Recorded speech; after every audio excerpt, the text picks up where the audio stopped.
Hello friends, আজ আমি নতুন রেসিপি নিয়ে এসেছি মুসুর ডালের চচ্চড়ি। তো আমি এখানে নিয়েছি 1 বাটি মুসুর ডাল।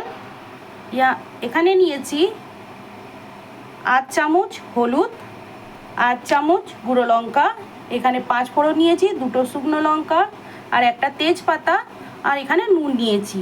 প্রথমে আমি কড়াতে তেল দিয়ে দেবো। আমি কড়াতে তেল দিয়ে দিচ্ছি। আর এই মুসুর ডালটা আমি ধুয়ে নিচ্ছি।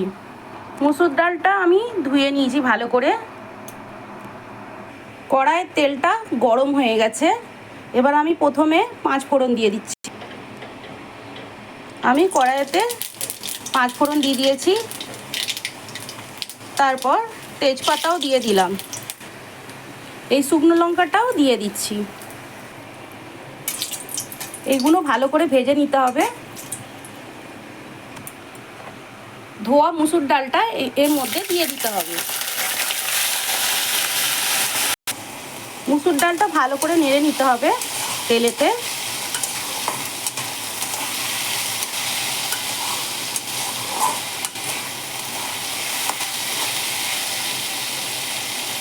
মুসুর ডালের ডাল চচ্চড়ি ঝটপট হয়ে যায়।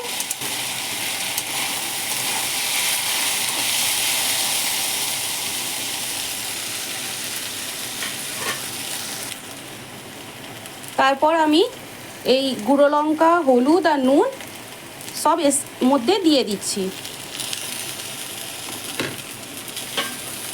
তারপর আবার নেড়ে নেব।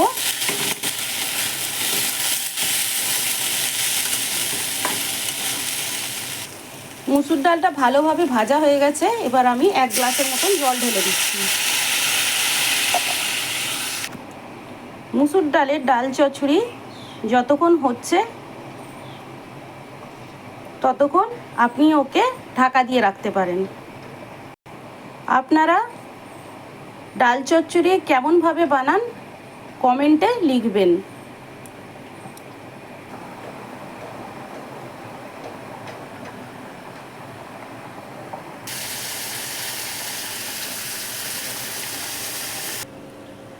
বন্ধুরা, মুসুর ডালের ডাল চচ্চড়ি হয়ে গেছে।